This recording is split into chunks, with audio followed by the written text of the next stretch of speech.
Words About Books. It is. And this time, we're doing something we've never done before, I think. And we're covering nonfiction. Oh yeah, I'm Nate, by the way. We've covered nonfiction several times.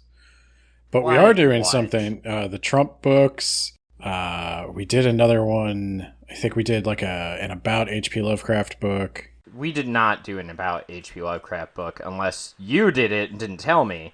I did. And also, those Trump books were all fake. They're all fabricated. None of that ever happened. He's an intelligent genius man. We are doing something we've never done before, though. We're doing a book that my wife really wanted me to do, so we had to do this. Technically true. But this is also the first time we have ever covered a biography/memoir. Yeah, so we are going to grade Jennette McCurdy on her life. Is that what we decided? I don't remember what we decided. Yeah. No, that's not what we decided. We are reading, or we actually read it a little while ago. Yeah, we read all these books on air. We just cut it out later. These are very long recording sessions. Yes. No, we read the hit sensation, I'm Glad My Mom Died by Jennette McCurdy. Me too. She does make a convincing argument for being glad that her mom is dead. But that's not primarily what I want to talk about. See, October is horror bullshit month. You know that. But I think this year we've decided we're going to ease in to the Christmas spirit with the November of our discontent. Where in November we read books that just kind of make us sad. And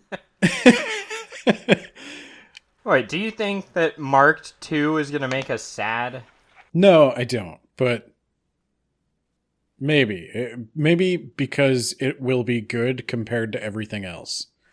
This is part of No Nut November, where we just read a bunch of books that make us just want to give up on any sort of intercourse ever. That's true. That is the theme. That is the theme. I think that fits a lot better. Yeah.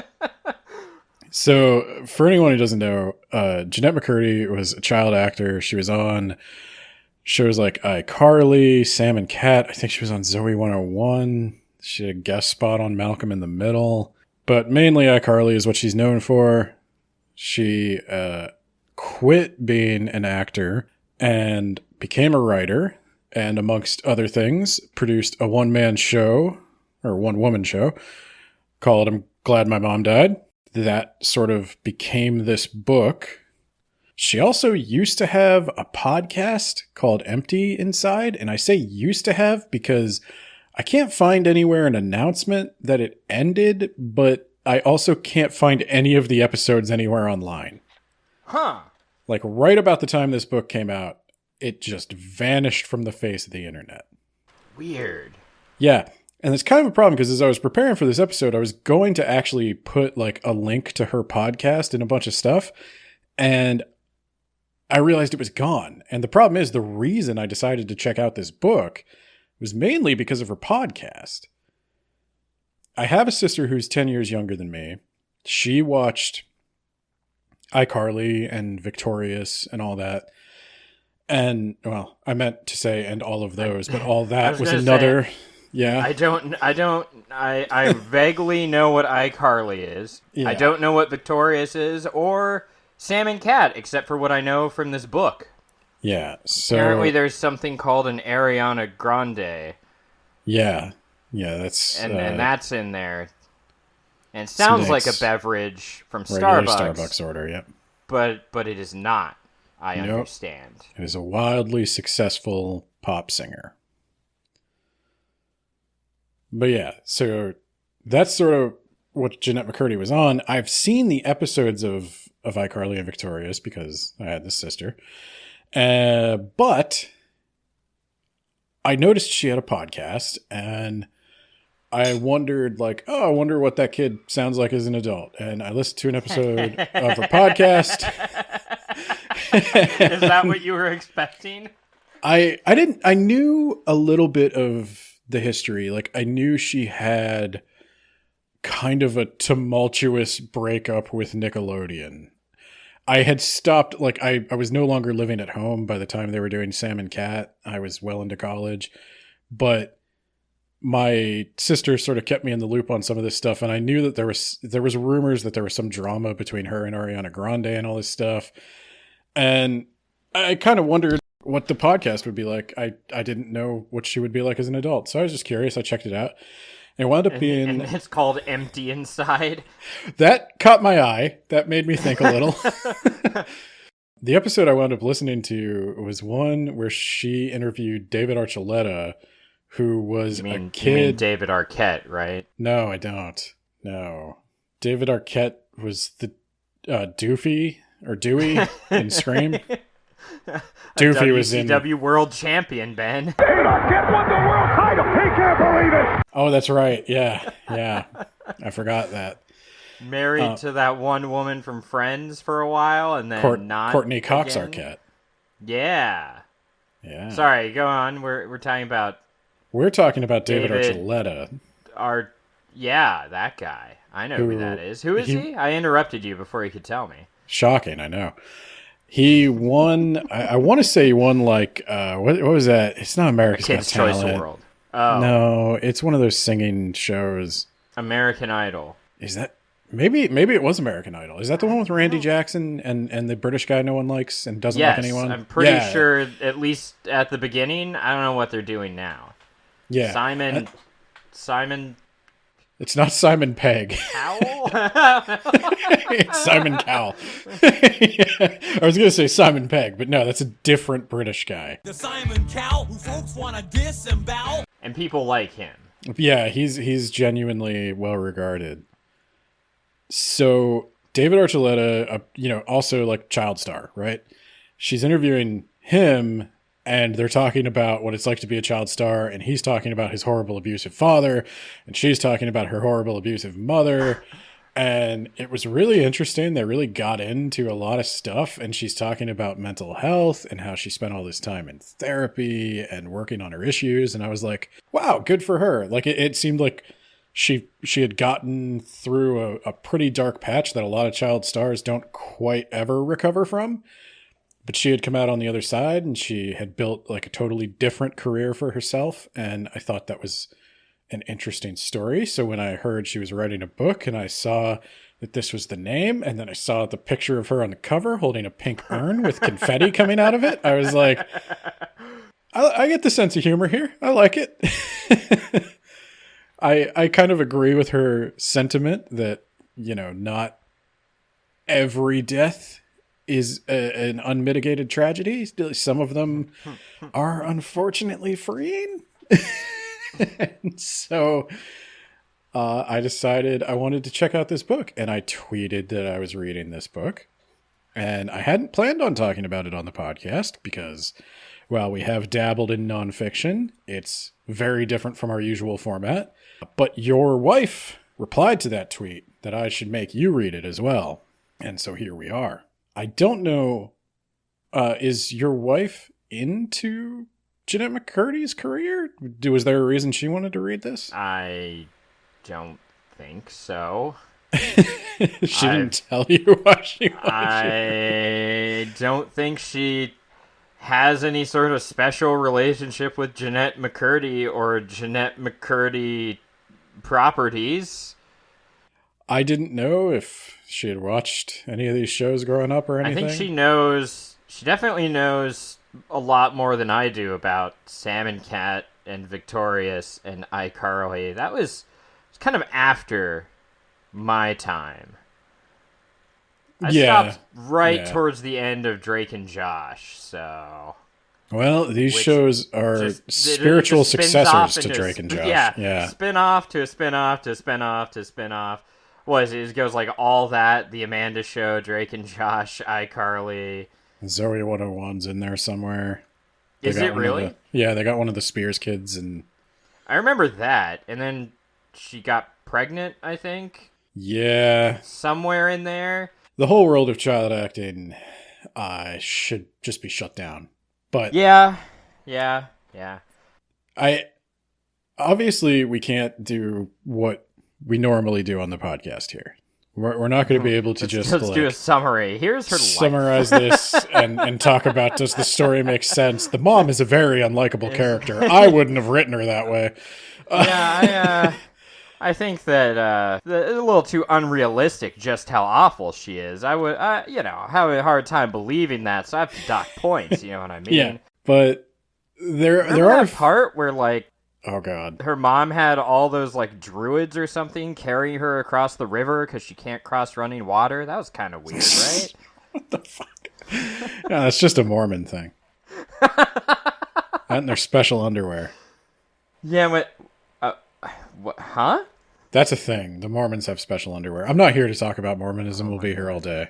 Yeah, I did see pretty early on when she was describing the fact that they were Mormon. I was like, a lot of things starting to make sense here. There's the crazy. Yeah. So there's a few things I do want to talk about from a Words About Books perspective with this book. And they mostly revolve around how it is written. This flew off the shelves. My brother actually went to get a copy as well, because he doesn't read a lot of fiction, but he does like nonfiction, and we lived in the same house, and we both saw these shows. And he couldn't find one. Like in the city of Baltimore, he couldn't find a copy. It had just sold out there for a while. And then I think they did a reprint of the hardcover. I'm not sure about that. Maybe the stores just ran out and they got another order, but it was a surprisingly successful autobiography or memoir, especially for a relatively unknown child star. I mean, I think she's known to the people who watched the show, but the book seems to have reached well outside of that fraction of the audience that would remember A, her name, and B, the fact that she wrote a book and they would want to read a book. Yeah, I didn't even know who she was. Yeah, and I think some of the success is probably due to the shock title and the shock image on the cover, but I think and that iCarly reboot that she didn't participate in, am I right? It is ever happen? Yeah, it did happen. I didn't watch it. I don't care, but it is oh, you know what? My brother-in-law watched it, and he told me that they, as you might expect, struggled to walk the line between it's a reboot of a kid's show, so is it a kid's show, but also the audience and all the actors are adults, so is it an adult sitcom? And right.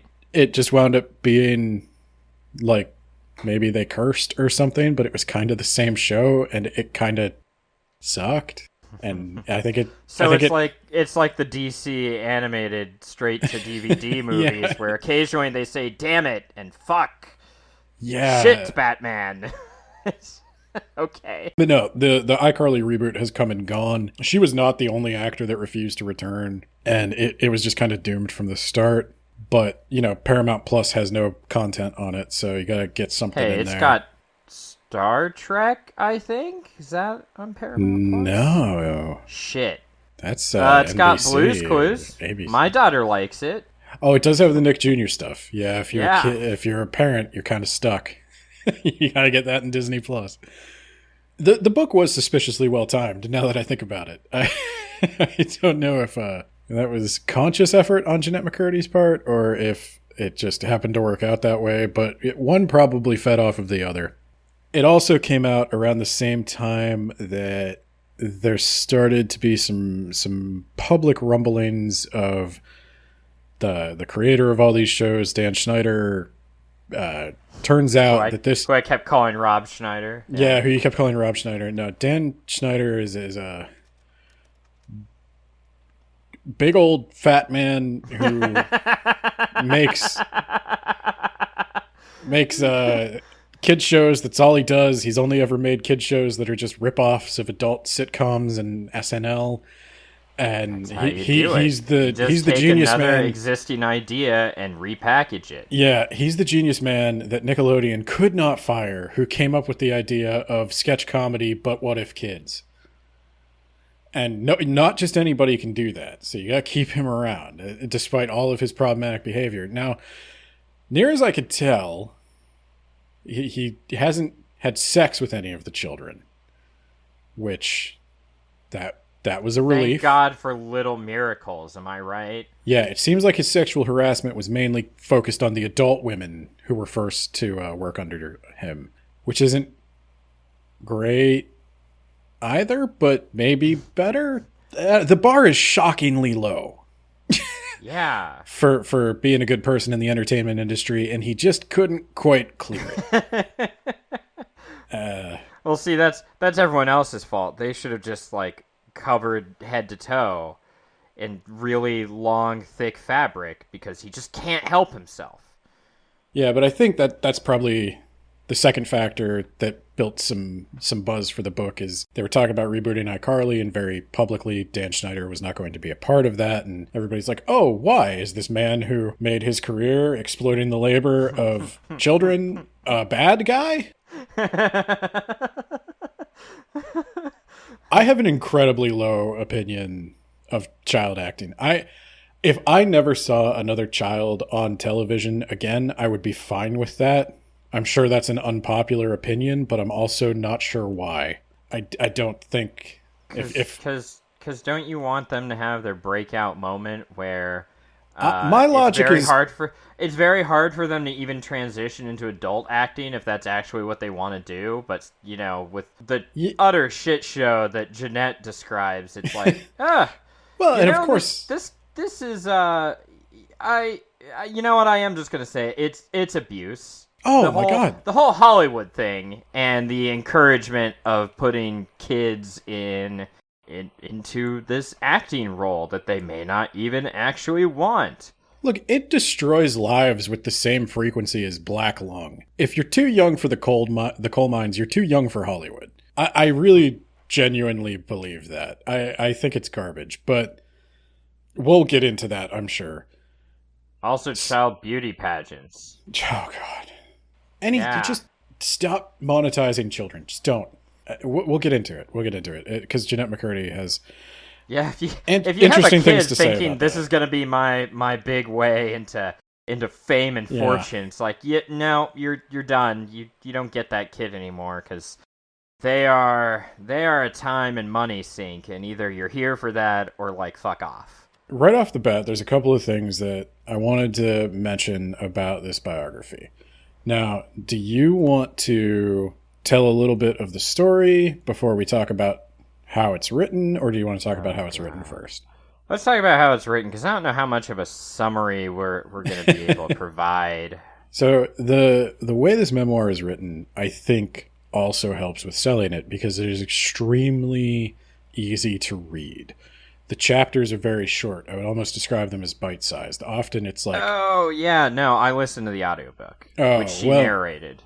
Oh, that must have been a treat when you got to the... It's pretty good. The older parts. Oh, Lord. Jennette McCurdy holds nothing back. At one point, I was like, she has this abusive relationship with her mom. Her mom, like, wipes her ass until she's 10 years old or something. 16? Was that true? Yeah. Jesus Christ. Yeah. Or maybe she showered her till she was 16. With her brother, by the way. It was weird. No wonder she could cry on cue. And my wife was like, "Oh, did she have her period yet?" And I was like, she hasn't said anything, but I feel like she would have told me if she had. So that's the level of detail we get into. She gets her period, and then she gets like, "Oh my God, that means I'm growing up." And Mom was like, "I have a way we could stop your period. Calorie restriction." Yeah. And yeah, she did start losing her period because that's what anorexia does. And then her mom lies to the doctor. Yeah. Super cool. So you listen to the audiobook. You have that experience. For me, I read the book in like a day and a half. It's maybe like 250, 300 pages. The chapters are, like I said, 3 to 5 pages long. I don't know how it comes across in the audiobook, but each chapter is usually like one event or memory. Yeah. Yeah, it just flew by. And they're laid out in a way that tells the story, builds the, I want to say characters, but yeah, she already has a lifetime of abuse before she even gets to iCarly. Oh, yeah, yeah. Shit. Yeah. So some of the memories in the book are not overtly connected to the abuse, the trauma, or the narrative. But the book does have a narrative. There are definite choices of things to bring in and things to leave out that are necessary for you to understand her trauma, her abuse, and the source of all her mental health issues that will come to plague her as an adult, and then the journey to recovering from that, and ultimately having to come to grips with what she says flippantly on the cover, that I'm glad my mom died, but you need to understand how much work it took her to come to a point where she can admit that to herself. And so, unlike a lot of biographies, I thought it was honest. I think it was actually written by the person who claims to have written it. There's no ghostwriter here. Jennette McCurdy is a screenwriter now, and she has performed, like I said, this one-woman show, and so I have no doubt that she actually wrote the text of this book.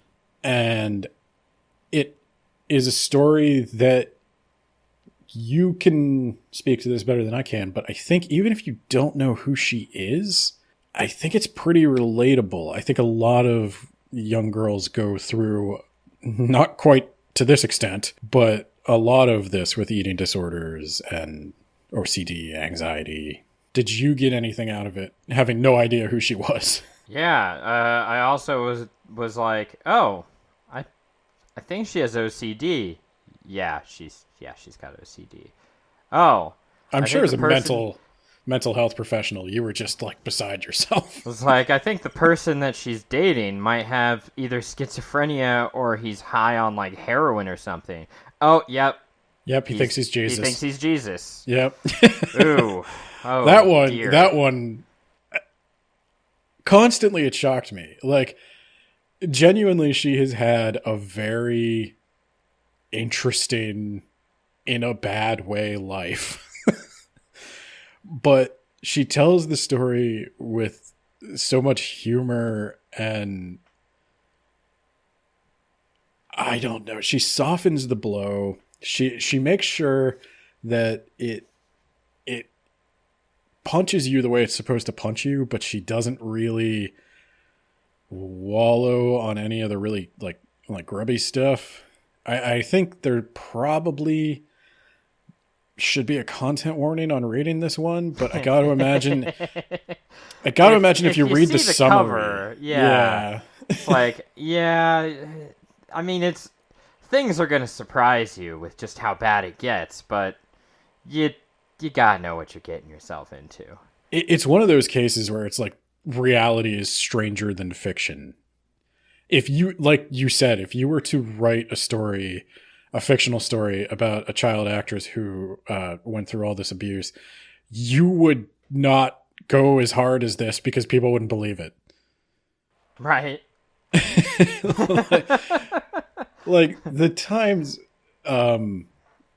we should probably give at least some details, I think. So Jennette McCurdy is born, I think she's born in California, and she's born to a pretty poor family.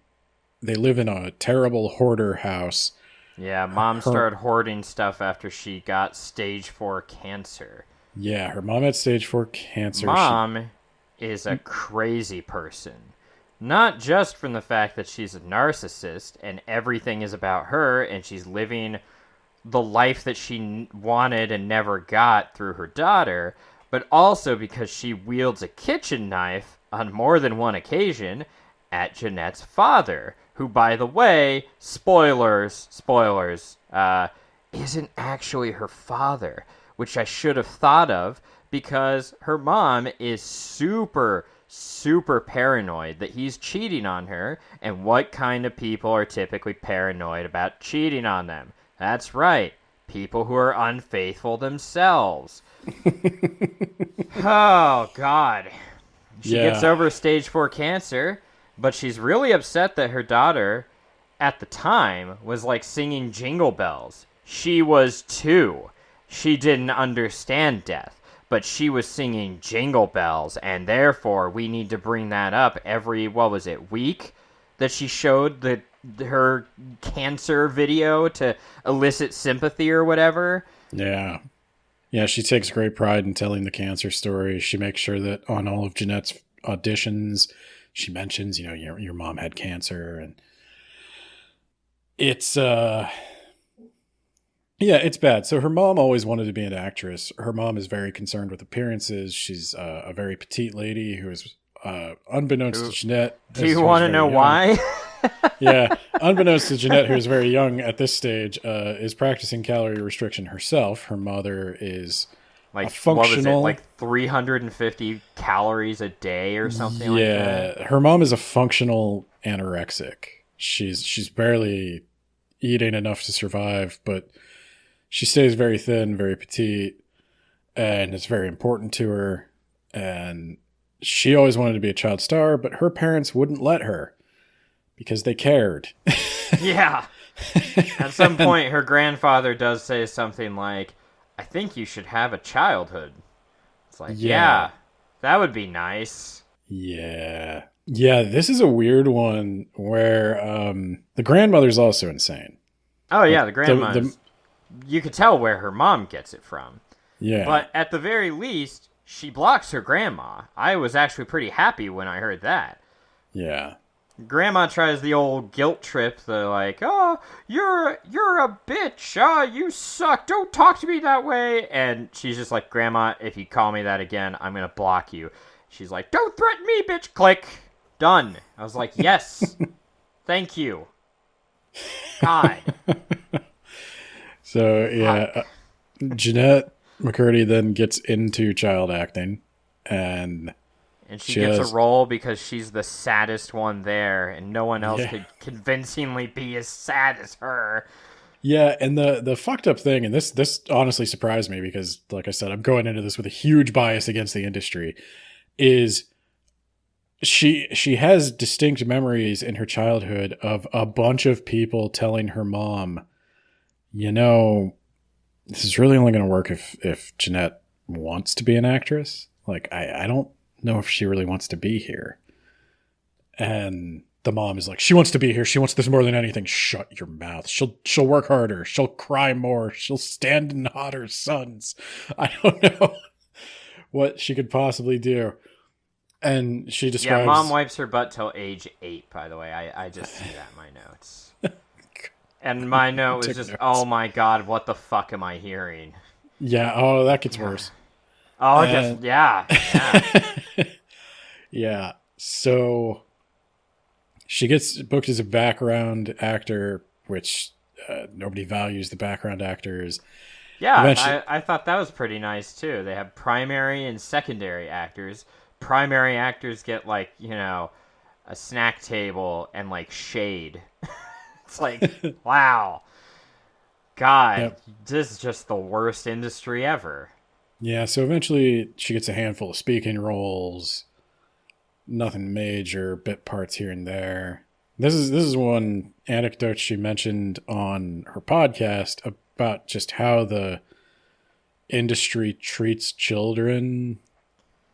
She said something like an agent, she had her little booking house, I don't know what they call them, agency, and the agency was auditioning all these girls for this movie, and they didn't send Jennette, and they wanted to know, her mom wanted to know, why didn't you send Jennette? And they're like, well, they're looking for an ethereal beauty, and Jennette Reed's is homely. And this was said like right in front of Jennette McCurdy. So yeah, I don't think the agent said it right in front of her. I think she was on the phone, and her mom did nothing to protect her from that. Well, her mom got her in this mess to begin with, so... Yeah. Yeah, I have a note that said something like, her mom, she stays up all night just worrying about bills, and I put a quote, maybe you should get a job.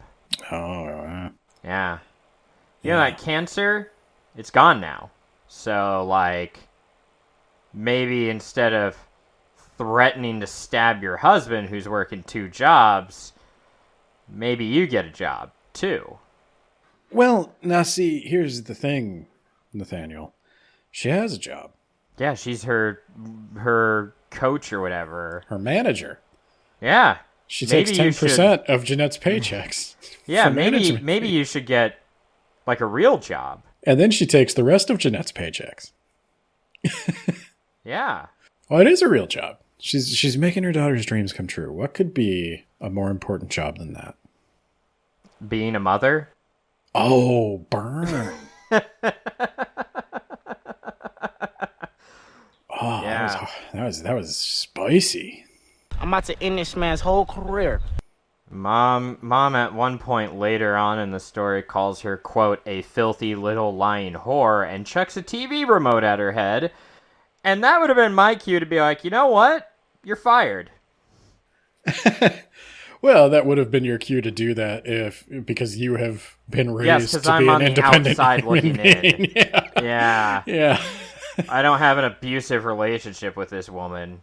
What was that? Who I think the cancer maybe had come back by then. Spoiler alert. You'd chuck that remote right back at her, take her out. I mean, I'm just saying. Her bones are pretty brittle. She said so herself. She doesn't work for a living, so, I mean, like, how strong could she be? Am I right? Yeah.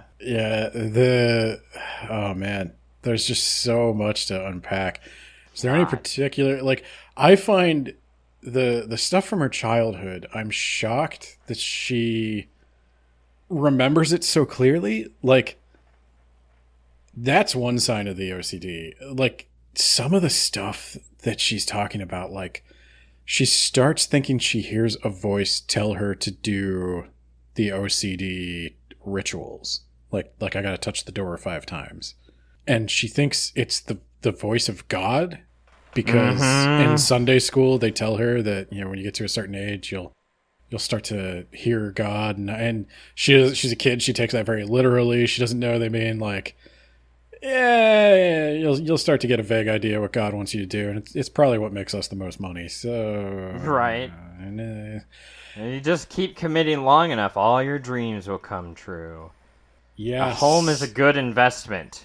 I just put Ben would love this. I'm sure it is, but you know what? She winds up selling it because it's not a good investment for her. Yeah, and her grandma goes insane. She's histrionic. Oh, she's selling her house for an apartment.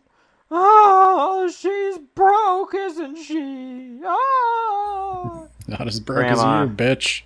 Grandma, I'm gonna have to just like shove you into traffic if you don't stop. Like, you're old enough and crazy enough that no one would question it. So like, well, the interesting cut thing it out. I see in the book is, I guess we'll skip ahead until she books iCarly. Are you okay with that, or is there anything else you want to talk about? I'm just reading my notes. Towards the end of the book, she gets a interior decorator who just buys a bunch of mint and cream zebra print for $14,000 fucking dollars. Oh my god! I have a friend who lives in California who told me an ice cream cone in California costs $14. Why do people live there? I don't understand. That sounds awful. Yeah.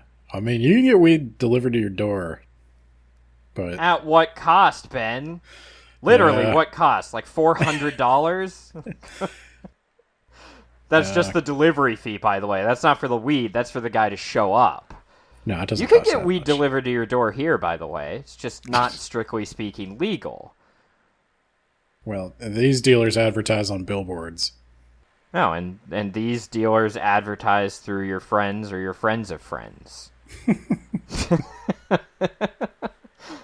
So, I guess moving on to iCarly, this is where she gets like her first, I think this is her first lead. She's going to be starring opposite the Nickelodeon legend Miranda Cosgrove, who was on the only show you've ever seen in your life, Drake and Josh. Yeah. As the precocious little sister. That was a great show. Just don't look into any of the details surrounding it or immediately after. And don't look up Drake's name. Josh was the larger one. I think Josh turned out okay. I think so too. He's got a wife and I think a kid. I think he threatened to punch Drake in the face. I watched some interviews with him. I don't know if he threatened to punch him in the face, but he demanded that he apologize. He demanded Drake apologize to his wife because Drake said something and he was like, "You." No, so Drake tweeted. I remember this now. Drake tweeted that. Was it about the wedding? Yeah, Josh didn't invite him to his wedding, and then Josh was in an interview. Josh goes in an interview. He's like, "I hadn't talked to him in 10 years. Like we were coworkers. Do you stay in touch with all your coworkers? Like we didn't hang out outside of the show." He's like, we were coworkers for a couple of years, and then I never saw him again. Why would I invite him to my wedding? It was the show that was sweeping the nation, Ben. Our nation? Yes. During the George W. Bush years.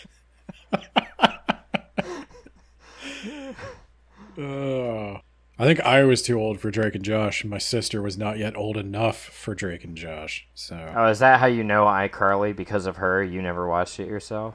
No, I watched it with her. You son of a bitch. You think I just watch Nickelodeon? I don't even have cable. I bet you would. I don't even have cable. I don't even know how I would begin to watch Nickelodeon.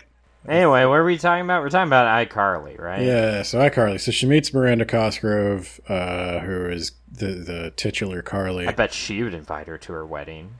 She probably would, because they wind up being like lifelong like friends. Yeah.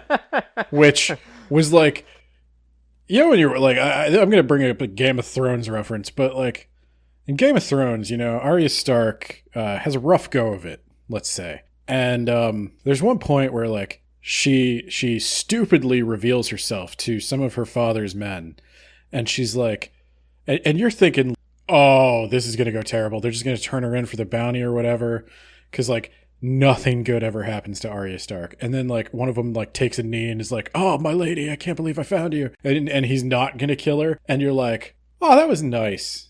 That was a nice change of pace. Like the most horrible thing that could have happened is not what happened.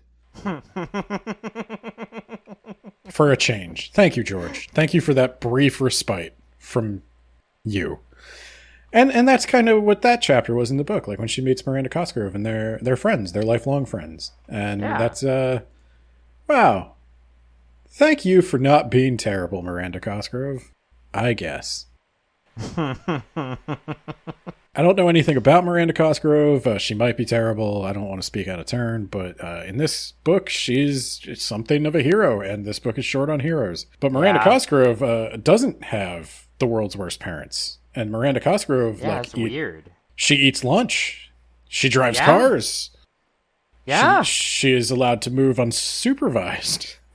Her parents don't crash in her apartment right after she moves out, and then just doesn't leave for an entire summer, I think. Yeah. And doesn't like get cancer and then say, I'm just really upset because I'll have to miss your country music career, your tour or whatever. So, and that's like what I'd be worried about. That's the first big bit of like this is where the control starts to crack a little bit, because while they're doing iCarly, Nickelodeon had all these child stars, right? And Disney had all these child stars. Disney was parlaying their child stars into huge musical successes. Like Hannah Montana, Miley Cyrus, and others, Selena Gomez. I was like, that's all I know. No, I remember. Okay, so this again is also my sister's fault. Selena Gomez was a thing, still is a thing. Okay. And then all the kids on Hannah Montana had an album. Like every single one of them had a fucking album. I assume there were more. I guess Britney Spears, Justin Timberlake. They've been doing this for forever.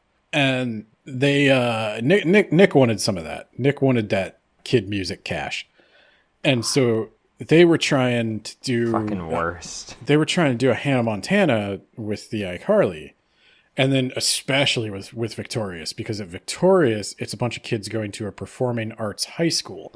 So they're singing. My God. Yeah, they're singing all the fucking What time. High even School is Musical. that? That was That another doesn't- one. That was Zac Efron and the other one, Vanessa Hudgens, I think. I don't know who either of these people are. I think Zac Efron was in like Bad Grandpa or whatever horrible fucking thing that was. Yeah. I don't No, know. was he? I don't know.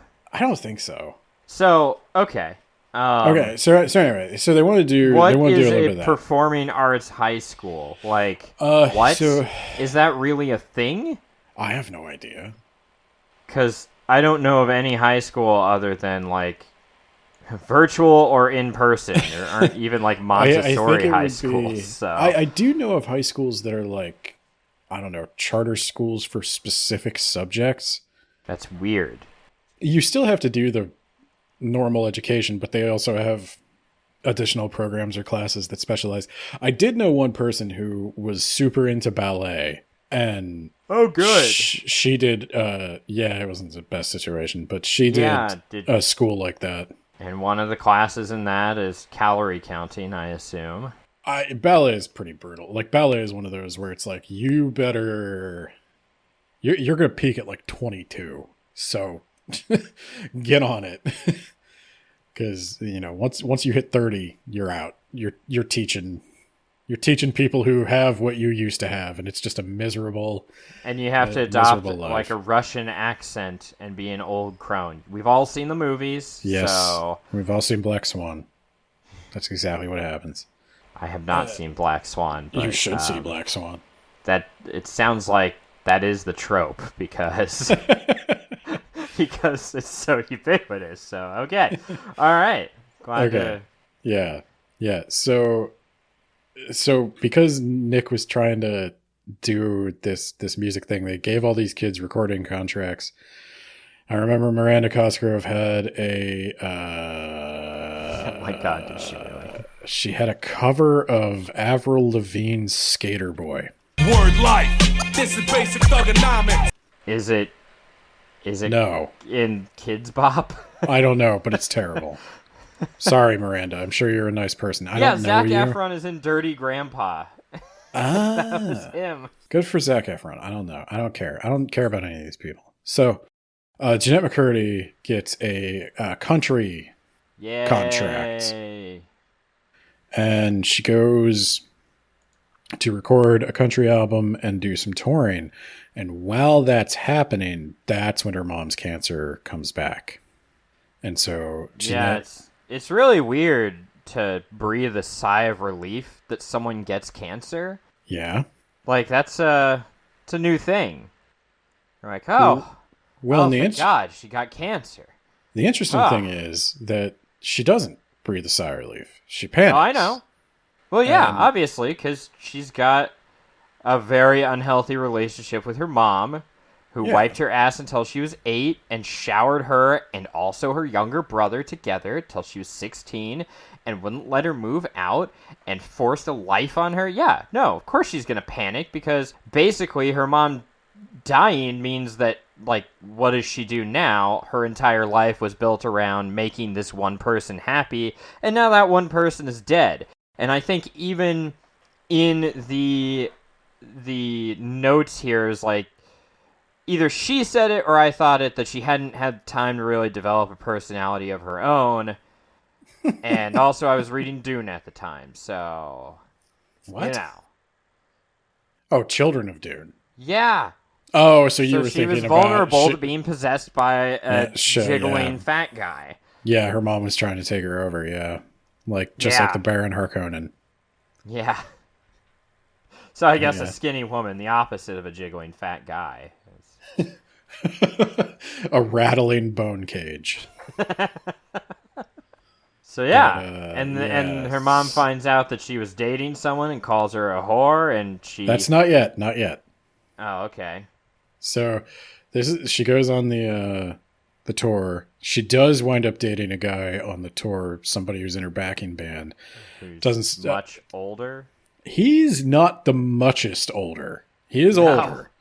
But No, he's like, oh no, it's the next guy who's like 30. yeah, 35 or something. And she's like just 18, and she maybe wasn't 18 when this started. And he was gonna get married to the love of his life, but he's throwing it all away for this person who won't give him a blowjob. No, can I tell you? Okay, I'm gonna tell you that was like a close the book and take a quick walk moment for me. Yeah. So we get to the story where I'm going to be teaching my daughter, if anyone ever says that, you fucking punch them or kick them as hard in the dick as possible. When you get to be like 17, I want you to read this book. Don't do any of that. Yeah. Just all of this. No. No. So yeah, the mom's veneer cracks. Jennette McCurdy starts having her own life. So she winds up dating some Can't have that fucking crew member on iCarly who is like 35 years old. And again, like I said, she's 16 gross. or 17 when this starts. And she says she's only going to be with him if he, breaks up with his current girlfriend. And like this part of the book, like this actually made me sick to my stomach a little bit, because he does break up with his girlfriend and they go get a hotel or something. She has never had sex. She doesn't want to have sex with him because she's like 17, 18. Like she's never had any sort of sexual education. What grossed me out the most is this guy is like, he's drunk, he's in tears, and he's like, I've ruined my life. And it's like, yeah, you fucking have, buddy. Yep. And you're a real piece of shit. Good job, idiot. And she doesn't want to have sex. Like, this is where my stomach just dropped. She goes like, we could make out. And he's like, I'm 35. I don't want to fucking make out. And I'm like, then why aren't you dating a child? Like, yeah, that was just so gross to me, because it just hammers home like how young she is. How it's not like she's this like worldly adult who's been doing all this stuff and working since she was 15 and smoking cigarettes. And, she is a child who has no conception of what an adult relationship is supposed to look like. She's doing high school stuff. Like, she wants to go to prom and make out. And he's just like, will you at least give me a blowjob? And I was just like, how do you live with yourself? Yeah. Oh my God. Yeah. Yeah. No, I think your future potential wife dodged a fucking bullet there. Oh my God. Really sucks about the whole, you're borderline a child predator. I say borderline because I don't know that she was underage at the time, but the age difference is enough that it's like it's very questionable. Yeah, I mean, I don't know. Like, the age difference is such that like the mental age difference. I mean, she might be 18, but there's no way anyone who talks to this girl, at least as she is described in the book, there's no way anyone who talks to her for more than 5 minutes is not going to realize, like, mentally, emotionally, she's like 13, if that. She has no conception of the real world. She has no idea how anything works. She barely has friends, let alone boyfriends or any healthy relationships. And this is the guy that she ultimately gets caught with, like the paparazzi catch on.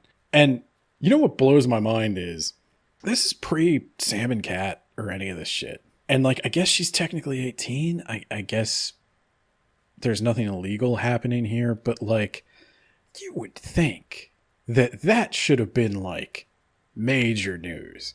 Like, it's Hollywood. Child star. Yeah. That blew my mind. Hollywood, yeah. That blew my mind. And the second thing about that is, after this book came out, this is the other thing that started to disgust me as I read the book. I saw, we do so many books, like I buy stuff when it comes out and then it takes me like a month or two to get to it. And so there were already all these stupid like BuzzFeed internet scavenger articles that were like, Jennette McCurdy tells all about Dan Schneider in her new book where she refers to him as the creator and blah, blah, blah, blah, blah. And it's like, motherfucker, if you live in Hollywood and you kick over any rock, you're going to find some kind of sex pest. Like, like you guys had it. You guys had the story. You guys had the story when she was 18 dating this 35-year-old crew member. And nobody ran with it because nobody cared. Yeah, the only thing they cared about is, who is Jennette McCurdy dating? Look at these new hot pics that we captured of their vacation. It was just... Like and subscribe or whatever. Or no, click on this article and you have to click, like, next. So we get 30 clicks or whatever. Oh, it was so... That is the worst scene in the book for me, I think. And I know, like, that might not be from her perspective. Like, it's sad because the brush with pedophilia is, like, up for grabs is one of the top 10 most abusive moments of this book. Right? And that's where, like, you know, if you wrote this as fiction, it would seem exploitative and extreme. Right. Because but it was your life. Jesus. And yeah, like, she's one of the ones that survives. Like, can you imagine what the other ones are going through? Like, it's genuinely troubling book that I think you should read. Because you should be troubled by this. I think people do need to read this and people do need to be uncomfortable. Because, like, I can tell you, it's one thing for your kid to watch Blue's Clues, but, like, I don't know if I in good conscience would let my kids watch any of these shows anymore. Because you know what happens on all of these fucking shows where there's child stars? They all live happily ever after. And, all the people who work on these shows are fucking sex predators. Like, maybe that's a dangerous thing to say on the podcast. Who would have thought? Yeah. Right? Who would have thought? It's like when the news comes out and, like, no one acts surprised or shocked. Like, oh, yeah, okay, finally got caught. All right. Business as usual. Now he can't be around the talent. He's in a sequestered box with his snack bar, and business as usual. If he has a critique, he'll yell into the thing, and then we'll go talk with him, and we'll bring his instructions out. All right. So one of the things McCurdy does hold back on in her book, I am being very judgmental about the adult men and women. They all abused her, Jesus Christ. Just differently. They all wanted something different from her. But, yeah, I'm being very critical of it. But she's surprisingly reserved. I won't say she does judge them. She does think they're bad people. She knows that now. But she does not make these things that could easily be like juicy gossip scandals. She does not make them like the core of the book. Is Dan Schneider a pest? Yeah. But she talks about Dan Schneider in as far as she needs to tell her story. Right. She talks about this guy in as far as she needs to tell her story. And for her, Dan Schneider promises her all these career things. But it's total power play for him. Like, he wants total control of her. And in exchange, he'll throw her a bone every once in a while. Like, she's starting to develop a personality. She's never been comfortable acting. She's always wanted to be behind the camera, writing, directing. I hope you don't like writing more than you like acting. It's something her mom says to her when she writes something. When she writes a script and she's like, I don't know if I want to read this. I don't want you to like writing more than acting. It's like, wow. Also, I never learned to read. You see that bus coming over there? You should just like, right in front of it. Yeah, I don't. Yeah, this could just be a list of people I'm glad will die. Thank God for mortality. Can you imagine? Like, I will live a finite span if it means these people don't get to live forever too. Let's upload her consciousness to a computer, and then she can just keep abusing her forever. Oh, God. Yeah. Yeah, so, like, eventually Dan Schneider promises her, like, oh, yeah, you'll get an opportunity to direct an episode of Sam and Cat. And it works out really well. So she never does say, so she doesn't get that opportunity because someone threatens to quit if she gets to direct. Yeah, and I think that's another moment of reservation because it's pretty heavily implied it was Ariana Grande. Oh, was it? That's the vibe I got, is that... I wasn't sure. I'm not sure, and she doesn't say, so don't... So I don't want to BuzzFeed if you're that desperate. I don't want to hear you saying words about books reported. No, you need to say that words about books reported, but you need to throw us some cash for the scoop, okay? For the scoop. She could come out there and just fucking yell at everyone, like, someone have something to fucking say to me. What did I ever do in this world to deserve an empty-headed, fucking dumb fuck? She could have, but I know. I know she does beef with Ariana Grande. It's unrealistic for her character to do that at that point. Yes. No, she does beef with Ariana Grande a little bit because Ariana Grande's music career is taking off. Jennette McCurdy is very upfront in the book that she's jealous of Ariana Grande. She's jealous, but she's confused why she's jealous because Ariana made more money and had a better family. I think her family was one of the things. And yeah. But also she's getting these opportunities that were supposed to be Jennette's. And she got to be late or out from filming Sam and Cat or whatever. Yeah. Yeah, she gets to take off all the time. She says, like, the final straw is that Ariana Grande got to play charades at Tom Hanks' house. Oh my god. That sounds like such a stupid, like, brag. Like, I got to play charades. Like, the only thing I really was jealous about with Jennette McCurdy is she got to meet The Rock, and, like... that sounds pretty cool. I don't think I'd want to go through a lifetime of abuse to meet The Rock, but, like... every aspect of her life sounds like hell to me. Even meeting The Rock? Yeah. It's The Rock. It's too much Ben. pressure. It's too much pressure. He's The Rock. You don't have to impress him because you can't. You just have to accept that, and you just have to hang out with him. I don't know. That's too much. If I won some contest where The Rock would have to hang out with me for a day, like, I'm not going to impress him. I already know that. I'm very unimpressive. So we're just going to do whatever. I'll let him carry the brunt of the load here. I was going to say, I'll let him carry me across the threshold. Like, what are you going to say to The Rock? I have a fucking podcast? Yeah. You want to be on it? I won this contest now that you have to hang out with me for a day, so let's do that, and let's advertise you, and let's get 1 million people. Oh I would literally die. If we ever meet The Rock and you ask him to be on this podcast, I think I would just fall into oblivion. I'm going to do it. I'm going to do it. Oh my god. Oh my god. No, I think my stomach hurts thinking about it. All right, what else do we want to do? Because that was the brunt of it. Oh, I do want to say that she got a therapist. She actually got at least two. I think we should. Book, right? Yeah, let's talk a little bit about the recovery part because I think the recovery part is really why people should read this book because she does have like. Yeah, she this is the part of this too. If it weren't for this part of the story, it would just be misery porn. So the first therapist, Ben. Yes. Just a the brief life coach. Thing. Yeah, sure, whatever. Just a brief thing on them.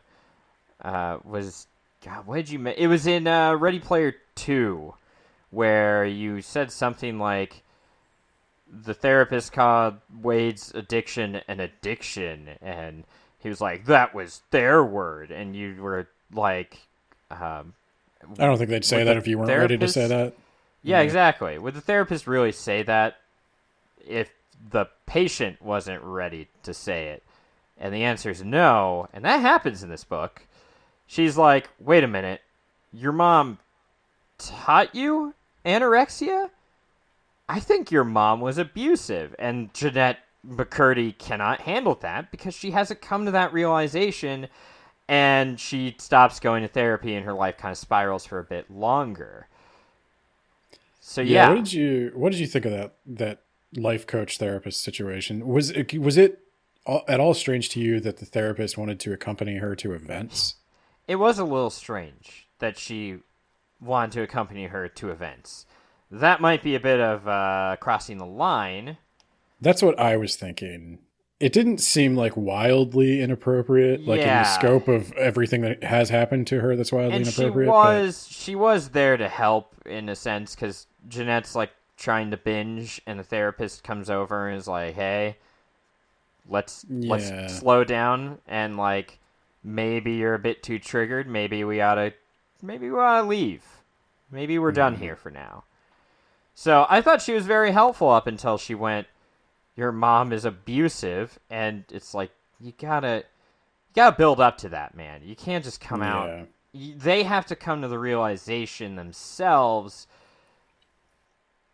because otherwise it's the same thing with telling someone that like their girlfriend or their boyfriend is fucking awful. You can't tell them that, because then they'll turn on you. Yeah, they've got to kind of figure that out themselves, unfortunately. Yeah. That's what I'm talking about. Cut both ways. Yeah. No, I agree. I thought the first therapist, I mean, I don't know if she was a bad therapist. It's tough to tell because, Jennette McCurdy's in a weird headspace at the point where she's talking to her, and we are hearing one side of a story and all that. But it definitely seems like the therapist was a bad fit. Because if anybody has gone to therapy, you know that, like, I tell everybody I recommend therapy to this.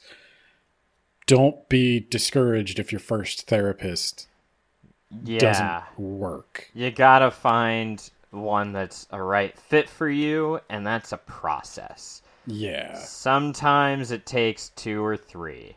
Yeah, and it doesn't mean they're bad therapists. It just means, like, you've got to find somebody who you click with. There needs to be a bit of rapport, yeah. Yeah, you've got to feel safe around them. They've got to kind of be an expert in what you're going through, and there's got to be some rapport between the two of you. And I'll tell you the craziest thing, like, this is just a little Ben trivia for you. The therapist who wound up helping me the most was like somebody I am incredibly different from. He was like a conservative former pastor who wrote articles in religious magazines. But he was a great therapist. He didn't bring any of that into the sessions. Totally professional dude. And yeah, I went into that meeting. I sat in his lobby with like all the prayer stuff all over, and I was like, oh boy, that's going to be a bad one. But no, he was cool. What else do you want to say about the recovery? The recovery, let's talk about the second therapist where she specifically gets treatment for the eating disorders. Yeah. Because she hits rock bottom where she's like, she progresses from anorexia to bulimia, where she's now doing binging and purging. Right. And she's doing it so much that she's now spitting out teeth. Yep. From just the sheer enamel wear it down. Yeah. So she eventually decides, this was another memorable moment of the book where I actually laughed out loud because I forget what the song title is, but she's on a plane and she's purging and she spits out a molar. Yeah. And she gets into a cab after she gets off the plane, and the cab driver's like, "Oh, do you mind if I turn it up? I love this song." And it's Ariana Grande. Focus on me. And Jennette writes, you know what? Maybe Ariana has a point. Maybe it's time to focus on me. I laughed out loud because I was like, God, we've all had that day, right? where you have hit the lowest point in your life and you're like, well, at least it's rock bottom. At least I can't get any lower. And then you just hear your arch nemesis's song play on the radio. Yeah, she gave up a relationship with the schizophrenic guy who she was codependent with, who started treating his schizophrenia with weed all the time. A psychoactive substance you should not treat schizophrenia with. Yeah, and she threw out her scale, and she starts writing down, like she does all the therapy stuff, writing down what she eats. She goes through all the process. I don't know. I'm fat, but I've never had an eating disorder, I don't think. And I had a medication-induced eating disorder. Oh, wow. I was 65 pounds until I think like 9th grade. Wow. And they tried everything they could until they're just like, all right, fuck it, let's take you off Adderall. Wow. Yeah, they switched me to Strattera, and I had chest pain. I literally thought I was having a heart attack, so we got off of that and just kept off of that. What, yeah. like 15? Yes, no, 9th grade. So that's what? 14, 13, somewhere in there. Jeez. Yeah, there's a thing in this book where Jennette said that she had to be in a booster seat, and I wrote down like, yeah, my mom said that to me. A, in front of my brother who used it to bully me, and B, I would rather have just died in the car crash than be in a fucking booster seat. So I didn't. And yeah, the doctor took me off the Adderall and he was like, I want you to gain like 2 pounds in a month. I'll see you back. And I blew that target out of the water. It turns out that like when your appetite isn't completely suppressed, you can eat food. It's weird. That's been my experience. Sometimes far too much. Yeah, that's kind of my problem now too. Yeah. So you don't get to be a bookman by doing a lot of push-ups, you know? Yeah, that was basically the story. But yeah, so I don't know. I haven't had to go through treatment for an eating disorder. I have had to go through treatment for an anxiety disorder. And I can tell you a lot of the therapy seems similar. It's all about, like realizing where the problem behavior is, what your triggers are, how do you ground, how do you cope, how do you soothe, and all that stuff. And it seemed like a intense, but not too intense, funny, but not too funny mental health journey from horrible start to, hopeful finish. Yeah.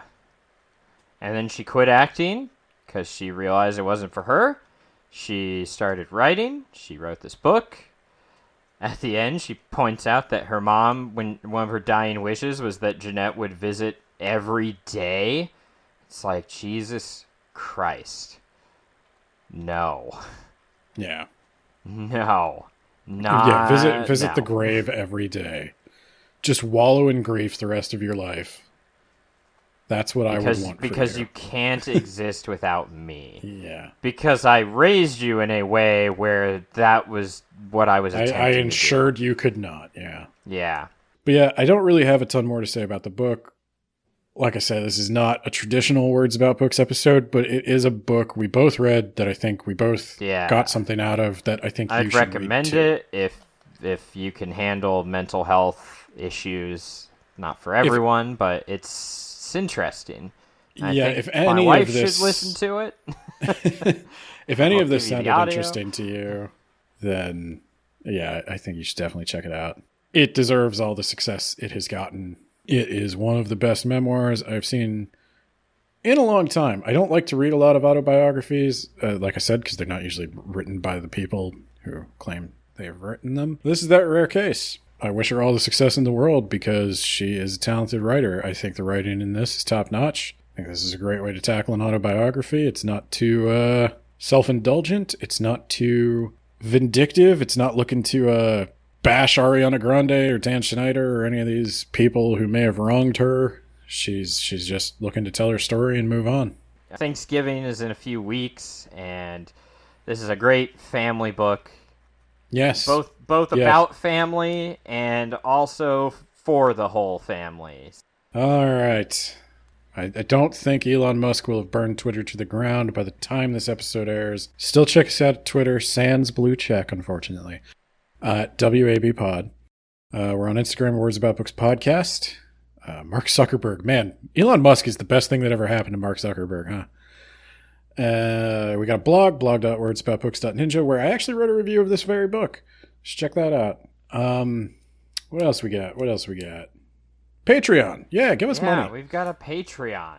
Yeah, give us money at Patreon. There's lots of extras. Just books. It's free, but if you want to vote on what we read, that costs $2.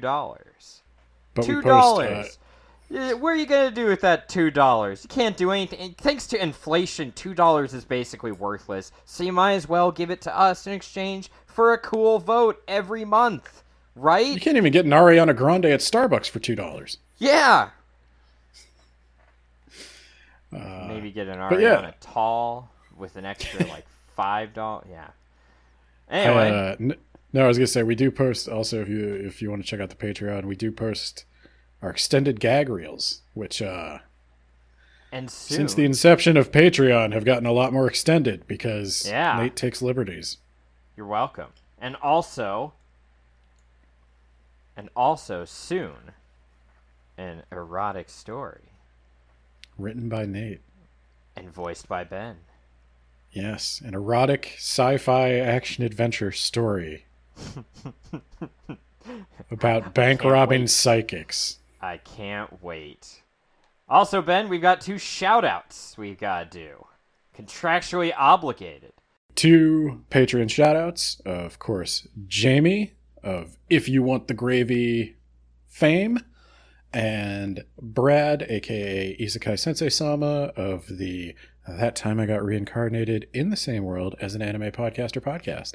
I guess we have a buy me a coffee if you just want to give us a one-time thing and don't want anything in return like a weird person. You can do Stop that. watching shows with child actors, start listening to podcasts.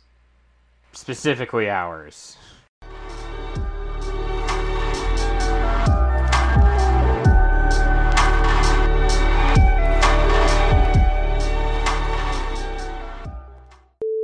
I was gonna say, why do you keep paying all these plumbers when you don't even have a laptop for podcasting? What are you doing? Get your priorities in check.